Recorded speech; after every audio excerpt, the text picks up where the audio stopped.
Hello to all of our faithful viewers. This is Pendragon Puma, or Connor. And this is Mahogany Pizza, or Chris, and today we have another episode of Metal Monday! Yay! And this episode is not going to be about a specific band like the previous 4 episodes. This one will rather be about a specific instrument, that being the drums. And our opinions on, top 5 drummers. Not necessarily the best, Yes. but these are our 5 favorite. 2 separate lists. Chris's Yes. favorite and then my 5 favorite. And just keep in mind, like Connor said, this is like our favorite. So I'm sure there's going to be people that aren't on the list that might be a lot better, maybe, but that just probably means we don't know who they are as well, or we just don't know their music as well.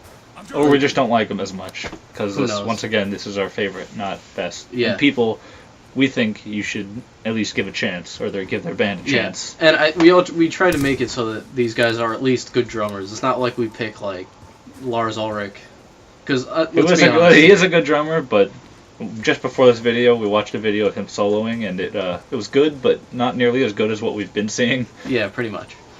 And I also know that we promised that we were going to have Symphony X this week. We didn't necessarily promise, but we said if all was going according to plan. And you know what? It did go according to plan. Yeah, we'll get to it. Don't worry. So I guess whose list are we going to start with? We can start with your list. All right, we'll start with my list. So I'll just name them really quick. Just want to point out first, our number 1 is the same for both of our lists. Just coincidence. Didn't plan that out. Yeah, so we're just gonna do numbers 5 through 2, I believe. Yes, and then after we go through everything, we'll talk about number 1. So, okay. Proceed. So, number 5, Jeremy Spencer from Five Finger Death Punch. Number 4, Jason Bittner from Shadows Fall. Number 3, Mike Portnoy, known from Dream Theater and Avenged Sevenfold, among other things. And his new band, his new band, Winery Dogs. The Winery Dogs and Adrenaline Mob. And Neil Peart from Rush, even though they're not really considered metal, I guess. Kind of. He's awesome enough to be on the list. So, there you go. So I guess I'll start talking about number 5. Jeremy Spencer. Five Finger Death Punch. They're a popular metal band of the time, of now. I think. Definitely of the one time of the more popular ones. I mean, I honestly don't have like a specific song, if you can think of one, but just like overall, I think most of his songs. The Way of the Fist is pretty impressive. Oh, yeah, because yeah, of how fast that is, and it's like fast double bass pedal the entire song. Yeah, it is. Now that I think about that, I don't know. There's just like his whole body of work to me just seems very good. I like I said, there's no specific song that I can think of that's like really standing out in my mind because most of them are just pretty good. So I guess I'll just move on to number 4 with that, and that would be Jason Bittner from Shadows Fall. And this was someone that I thought of, and I didn't think of until we were trying to make this list, and I realized hey, that guy's a pretty good drummer, and I like his drumming, so I put him on the list.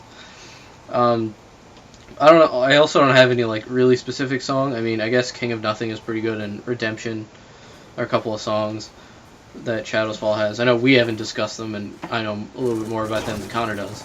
Just I know everything more about them than I do. Pretty much. I don't just know anything. like the people on his list that I really don't know that much about. We'll get to that. Moving on. Stay tuned. Moving on to number 3, which is basically the same for both of us. So I guess we can just cover them right here. Yeah, why not? Number 3 on my list is Sneak Peek, Mike Portnoy. Also the same for Chris's list. Yeah. He's known from Dream Theater, like I said. Dream Theater, Avenged Sevenfold, Adrenaline Mob, 25 years, I think, and then he left Dream Theater. 25? That just feels 25. Well, they've been around for a while. 20 something like that. 20 something. Whatever. He's been drumming for a while. And also someone that I think should be an honorable mention, sort of, also is Mike Mangini, who's Dream Theater's current drummer, but we just don't know enough about him to be on the list, so we'll leave him off for now. But anyway, back to Mike Portnoy. Don't want to get too off track. I really liked his drumming from Metropolis Part 1 on Dream Theater's first album, Images and Words. He's just awesome. Actually, that entire song is just awesome. The bass, the drums, guitar, singing. It's fucking-tastic. So I guess with that, we can move on to Connor's list. And remember, we'll get to number 1 later. What? Oh, number 2! Number 2, I almost forgot. Neil Peart. How could I? Neil Peart, yes. He's fucking awesome too. See, favorite drumming of his is definitely on YYZ. if you know Neil Peart's drums, you gotta know that song. I think that's one of their most notable songs, and also Guitar Hero may have helped yeah, with Guitar that, Hero with the younger generation. Guitar Hero certainly helped with that. At least with the younger kids. Yeah, and I like his drums on Limelight. He has a couple of drum fills like towards the end of the song, if you know what I'm talking about. And other ones like Free Will and everything. I don't know. Oh, and I just want to point out that in that band, Rush does a really good job. The rhythm section does a fantastic job of holding things together and going with one another. I always notice that when Neil Peart does a drum fill along with Geddy Lee's bass fill, they always line up pretty much, and it just sounds so awesome. It's like oh my God, I can't even describe it. There aren't words. Alright, don't have to use any words. We'll just move on. Yes. Alright, so my list. At number 5, we have James Sullivan, or The Rev, from Avenged Sevenfold. Number 4 is Joey Jordison from Slipknot. Number 3, Mike Portnoy, like I already said, from Dream Theater, Adrenaline Mob, Winery Dogs. Number 2 is Chris Adler from Lamb of God. So, James Sullivan, or The Rev. Personally, one of my favorite songs, specifically with his drumming, is called Streets from their first album, Sounding the Seventh Trumpet. Mostly because it's extremely fast, and not just like a standard drum beat, but fast. It's like it's crazy drums. Like there's not many ways I could describe it, but it's very complicated and fast, I guess you could say. Yeah, I'm also gonna put in a mention for Beast and the Harlot. That is definitely a good song. Just from playing it on Rock Band, there's a whole drum solo part in the middle. Pretty hard to play on Rock Band, which I know is not the same. Just saying. And another reason I like him is just because he used to write. Now that he's passed away, he used to write a good amount of their music, especially on their self-titled album. He wrote a few songs, and I thought they were excellent. So move on to Joey Jordison, who is an amazing drummer, I think. Specifically on the song Eyeless, I believe it's called. On which album was that? It's called on their self-titled album again, on Slipknot. And it was the third song. And he basically has one of the craziest drum sets ever. Sits on a throne, if you will, and just beasts all over the drums. Yeah, like Neil Peart. Have you ever seen his drum set? Massive. It's it's basically just like encircles him while he's playing. And not many other people I know that play the drums upside down like Joey Jordison does. Does he really? Yeah, during live concerts. But yeah.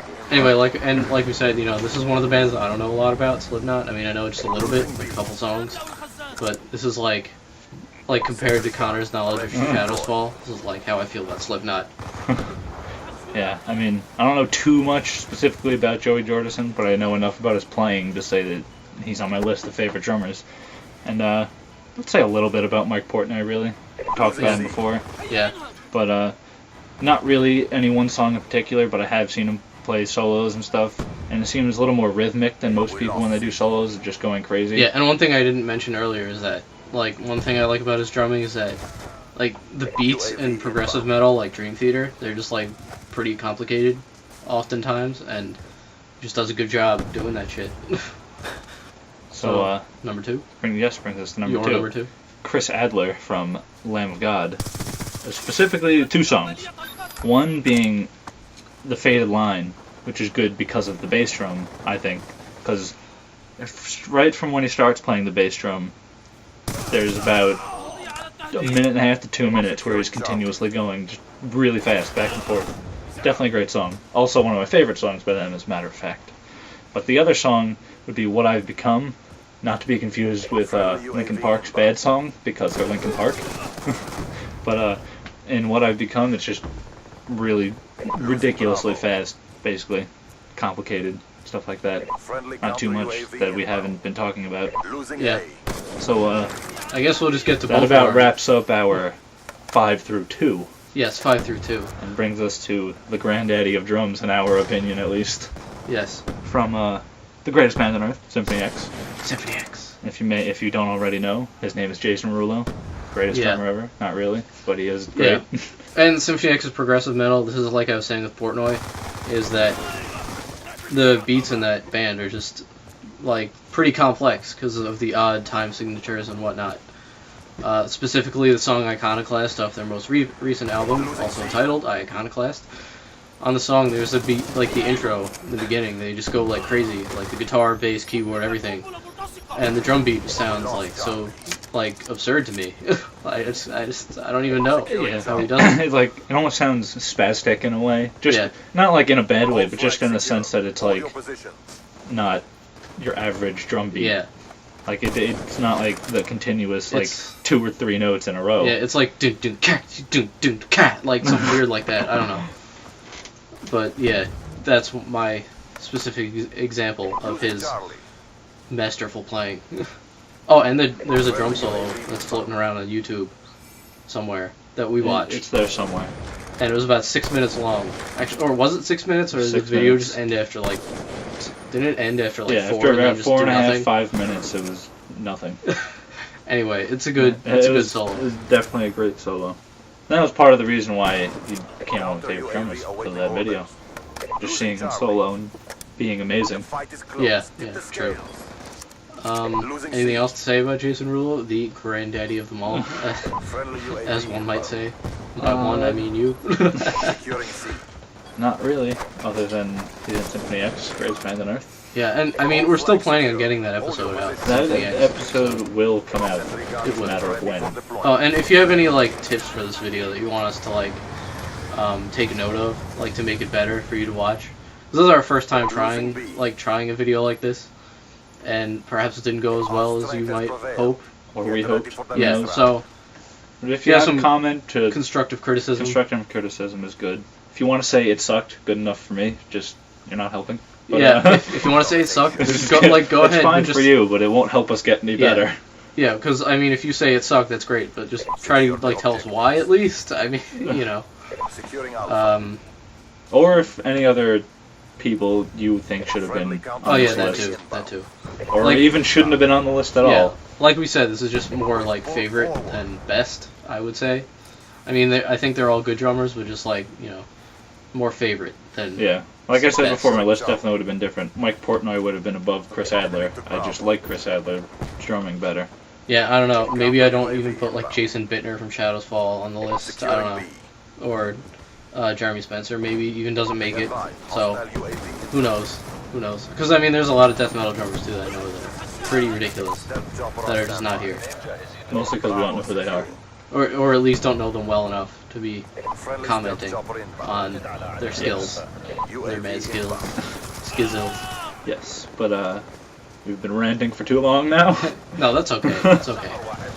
So also, you can request bands too. Just letting you know for Metal Monday. We could talk about. And if you like this, let us know. Let us know that too.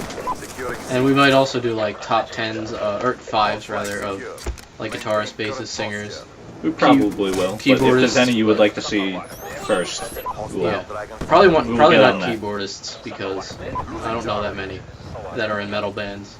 I know Mike Pinella. Yeah, I know Mike Pinella from Symphony X, and I know greatest band on Earth. Like Jordan Brutus from Dream Theater and Kevin Moore from Dream Theater, and there's another guy in Dream Theater. So that accounts for 4/5 of my list. And then there's Geddy Lee from Rush. Anyway, yeah, I think we have been rambling for too long, but that's too bad.